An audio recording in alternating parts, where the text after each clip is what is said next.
Olá a todos, aqui estamos mais uma vez para a oportunidade de estudos e reflexões do Evangelho segundo o Espiritismo. Nós da comunidade Espírita Caminheiros do Amor, na Rua Arnaldo Magnicaro, 1370, Santo Amaro, São Paulo, nos reunimos para esses estudos e reflexões da doutrina espírita. Hoje estaremos aqui com o Evangelho segundo o Espiritismo, capítulo 5. Bem-aventurados os aflitos. Mas antes de começarmos, vamos pedindo a bênção ao Pai, aos amigos espirituais, para que ao fazer estas reflexões, todos esses ensinamentos nos envolvam, abram caminhos novos para cada um de nós, nos tragam pensamentos, sentimentos melhores sobre a nossa existência aqui no planeta Terra, sobre a nossa relação para com Deus, para conosco mesmo, para com o nosso próximo. Conhecimentos importantes que a doutrina espírita vem trazer para a humanidade, e assim pedimos aos bons espíritos que nos ajudem a aprender e colocá-los em prática para caminhar de forma mais feliz, mais harmoniosa, mais saudável. Então vamos aqui com a bênção do Mestre Jesus, dando início aos nossos estudos, nossas reflexões. Então, como falamos, é o capítulo 5 do Evangelho segundo o Espiritismo, Bem-aventurados os aflitos. Então, falando de aflição, nós vamos falar sobre o sofrer. E não significa com isso falar de tristeza, não é? Porque o verbo sofrer, ele traz para a gente ação. Tudo sofre na natureza, tudo sofre a ação de leis, não é verdade? Seres orgânicos e inorgânicos aqui neste planeta Terra sofrem a ação das leis, a lei da gravidade, né? A lei das forças aqui que regem o nosso planeta. Então, sofrer indica a condição de uma ação atuando sobre algo. De uma forma mais específica, então, hoje nós estaremos falando sobre as questões da lei divina agindo sobre nós, filhos de Deus, aqui nesta realidade material, encarnados, para mais uma oportunidade de aprendizado, de corrigendas. Então, nós veremos que esse verbo sofrer não necessariamente nos trará sempre a condição da dor e da aflição. Não. Muitas vezes esse verbo sofrer nos trará a condição de muito aprendizado, de aprimoramento, de momentos em que venceremos a nós mesmos. Óbvio que vai ter os momentos de dor. Estamos aqui aonde? Numa das moradas do Pai, ainda embaixo da escalada evolutiva espiritual, num plano de provas e expiações. E como somos seres frágeis ainda, né, dotados ainda de muitos vícios e defeitos, óbvio que a gente escorrega nessa escada evolutiva. E quando a gente escorrega, a lei de Deus, que a todos corrige, não com severidade, mas com amor e justiça, porque Deus é Pai amoroso e quer ver seus filhos capacitados para colaborarem na obra maior. Então, Ele não nos castiga nunca, não. Embora a gente muitas vezes não preste atenção, faça as coisas até com uma certa maldade ou com maldade, não é castigo, mas é a lei de causa e efeito, que não rege só o planeta Terra e a nós, os espíritos encarnados aqui neste planeta. A lei de causa e efeito, ela é uma lei universal, né? É uma das leis divinas.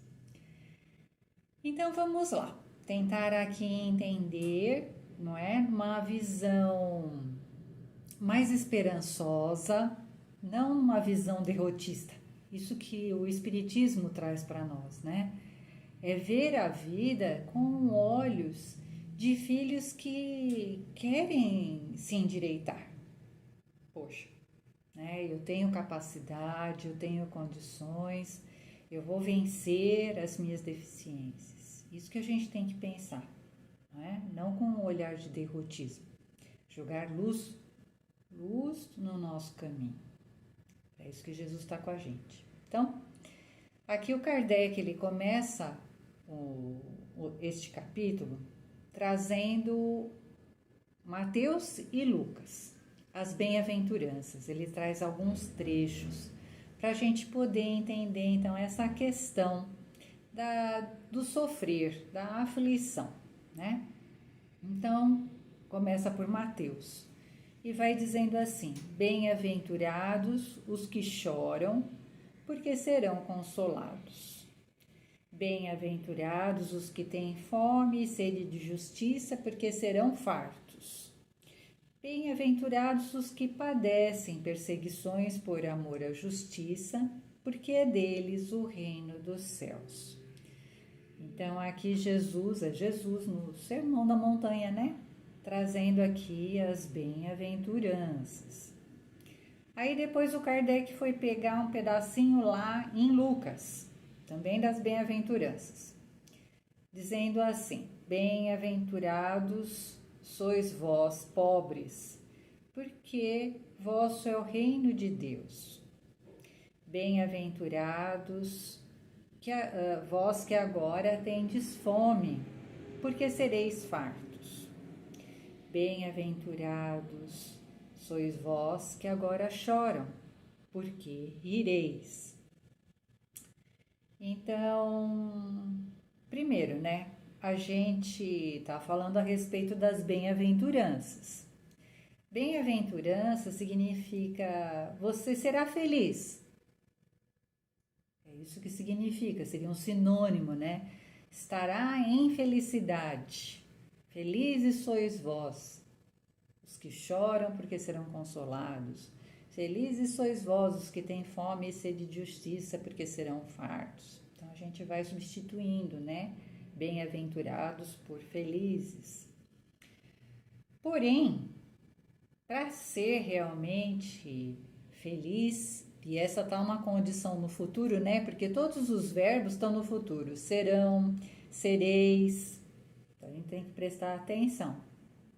A condição que Jesus está trazendo para nós é de uma realidade presente, vivenciada na dificuldade, que, se bem vivenciada, com perseverança, com boa vontade, com discernimento e sem reclamação, sem revolta, sem desespero, nós estaremos dentro da condição de bem-aventurados e teremos a nossa recompensa, porque é isso que ele está colocando aqui. Felizes sois vós os que choram, porque serão consolados. Ele dá uma recompensa.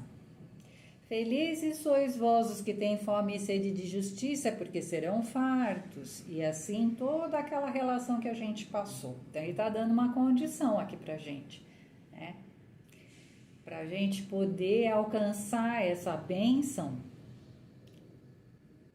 nós precisamos passar pela aflição, por esse sofrimento que é colocado aqui, com resignação, com boa vontade, com trabalho no bem, com aperfeiçoamento. E aí sim a gente terá essa recompensa que ele coloca. Aí o Kardec continua. Ele vai trazer um outro pedacinho lá de Lucas, que começa assim: mas ai de vós, ricos, porque tendes no mundo vossa consolação, ou seja, as condições materiais. Mas ai de vós que estáis saciados, porque tereis fome. Mas ai de vós que agora rides, porque gemereis e chorareis. E aí a gente não pode generalizar, porque também tem uma condição aqui, né? Qual é a condição?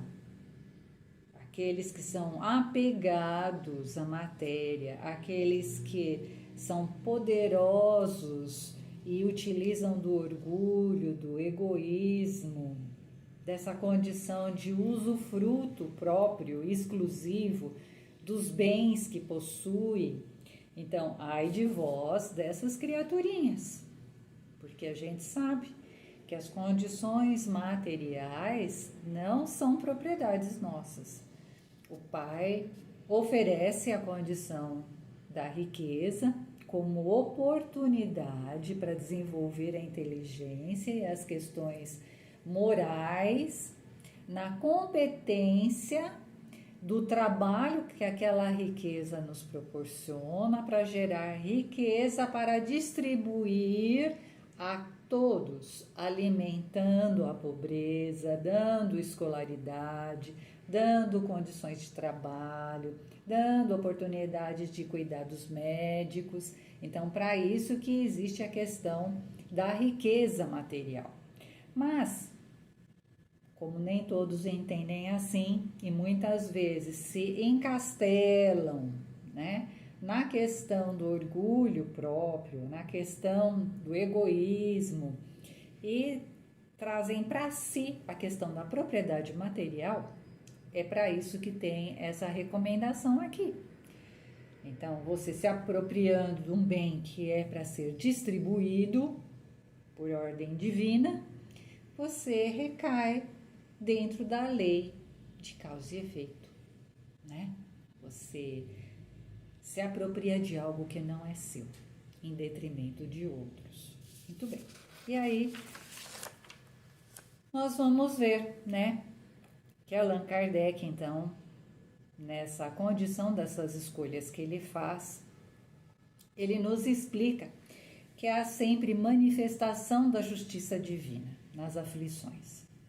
As aflições estão vinculadas à expressão da lei de causa e efeito ou de ação e reação, que é decorrente do uso do nosso livre-arbítrio, das nossas escolhas. Pelas suas escolhas, então, o espírito decide praticamente, então, o que ele vai receber, o que ele vai colher no futuro. E essas ações, elas podem ter acontecido no passado ou acontecendo no presente, como a gente diz, né? O plantio a gente faz aquilo que a gente quer, né? Mas depois para colher, a gente vai colher aquilo que plantou. Não vai ter escapatória, não adianta, né, a gente querer plantar sementes ruins para ter uma colheita boa, não vai acontecer. Para ter essa colheita boa, a gente vai ter que usar de boas sementes, vai ter que cuidar da lavoura, vai ter que trabalhar, né? E é isso aqui que o Kardec está colocando então para a gente. São as leis agindo sobre a nossa condição de escolha, o nosso livre-arbítrio. Sendo assim, sabemos que somos filhos de Deus, seus colaboradores. E Deus é Pai de amor, de bondade. Ele não é um Pai cruel e vingativo. E Ele não está, de forma nenhuma, nos punindo. Ele está dando oportunidades, principalmente através do nosso livre-arbítrio, porque enquanto seres inteligentes, Ele permite que a gente escolha, né? Faça as nossas escolhas. E aí, a gente, na condição de um espírito que está se desenvolvendo, muitas vezes a gente quer saber, bom, mas por que eu sofro? Sofremos ou porque fizemos o mal, ou na vida passada, ou estamos aqui errando nessa vida presente, ou porque deixamos de fazer o bem. De duas, uma, né? O sofrimento, ele vem por uma dessas duas causas. O objetivo dessa condição do sofrer, né? Então, a gente já falou que são ações dessas leis que elas vêm ou para nos corrigir de situações difíceis que plantamos, de escolhas erradas, que atingiram sem dúvida nenhuma os semelhantes, né? Porque ninguém vive sozinho. Uma escolha que eu faço, eu prejudico muitas vezes outras pessoas. É necessário pensar bastante. Então, ou a condição do sofrimento está ali a me corrigir, fazer com que eu tire dentro de mim determinados defeitos, determinados vícios, ou ela está ali para me ensinar, para colocar provas, colocar obstáculos na minha frente, para que eu, espírito encarnado agora, né, ali trabalhe com aquelas dificuldades para me superar. E aí eu vou buscar tudo que é recurso. Eu vou buscar o conhecimento, eu vou buscar uma orientação espiritual, eu vou buscar para poder superar aquela situação e superar a mim mesmo. Então, o objetivo é tanto de correção como de aprendizado, ou às vezes as duas coisas, com o objetivo da gente é atingir a felicidade, porque esse é o caminho que nós estamos fazendo aqui. A gente viu, né, nos capítulos anteriores, porque nós estamos no 5, a gente viu nos outros capítulos, o primeiro, segundo, terceiro e quarto capítulo do Evangelho, ele vem trazendo todo um conceito importante para nós, de espíritos amados por Deus, que estão trilhando um processo evolutivo. Então, tudo isso é para que a gente possa evoluir e ser verdadeiramente feliz. A gente precisa passar por essas situações. É como uma grande escola, uma escola rígida. Passa de ano realmente aqueles que têm competência, que mostram, que conseguem se dominar, que estão educados para atingir e estar, né, à disposição do Pai para maiores responsabilidades. Mas, como a gente vê, né, é muitas vezes difícil para a gente aceitar essas dificuldades na nossa vida. E aí a gente fica muitas vezes até se perguntando por que uns sofrem mais, outros menos, né? Porque é só olhar pela janela, né? Por que uns nascem na miséria, outros nascem na riqueza, uns nascem com saúde, outros nascem já doentes? Por que uns têm família, outros não têm família? Será que Deus tem filho privilegiado? Não, de forma nenhuma. Deus não privilegia nenhum dos seus filhos. Todos nós temos aquilo que precisamos para o desenvolvimento do nosso espírito. Deus não está jogando dados, Deus não faz por nós escolhas, não, Ele dá para nós as oportunidades. E muitas vezes também o que a gente não compreende, que nem é colocado para nós aqui no nosso Evangelho, no capítulo 5, é que a gente muitas vezes se pergunta, poxa, mas por que, né, Deus dá a riqueza, os benefícios da matéria, aquela criatura que tem o instinto mal ainda, né? Por que ele prospera enquanto aquelas criaturas que são tão bondosas de coração não têm essa mesma chance na condição material, né, de prosperar? Tá tudo certo, meus irmãos, né? Aquele que ali está na condição ainda de um ser muitas vezes cruel ou sem pouco desenvolvimento moral, mas que tem a condição da matéria, Deus ali está dando as oportunidades para aquele filho. Lembrar sempre que Deus é Pai, né? Aquele filho vai ter todas as condições de fazer boas escolhas. cabe a ele fazê-las. Na condição daquele que é mais simples, que não tem tanta disponibilidade material, mas tem um coração bondoso, é um espírito que já se superou, né? Pelas características morais que tem. Então, um pouco lhe faria diferença a questão na matéria. Ele consegue realizar todo o seu trabalho, desenvolvimento, de continuidade, né, evolutiva, mesmo na dureza, sem ter tantos recursos materiais. Então, tá tudo certo. A fé no futuro pode consolar, dar esperança e paciência a todos nós. Aí, né, a gente tem, né, a compreensão desta condição das leis de causa e efeito.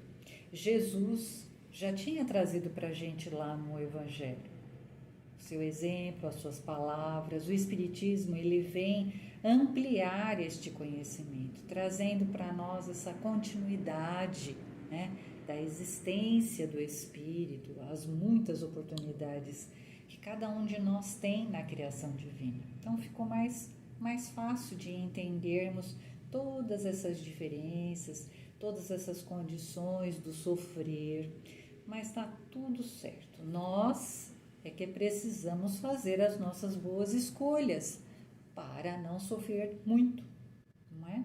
Então vamos refletir assim nesses aprendizados, vamos ler o Evangelho, leiamos este capítulo. Nós pegamos aqui do item 1 ao item 3, depois daremos continuidade. Então, que a paz do Mestre Jesus esteja hoje e sempre com todos nós. Que assim seja, graças a Deus.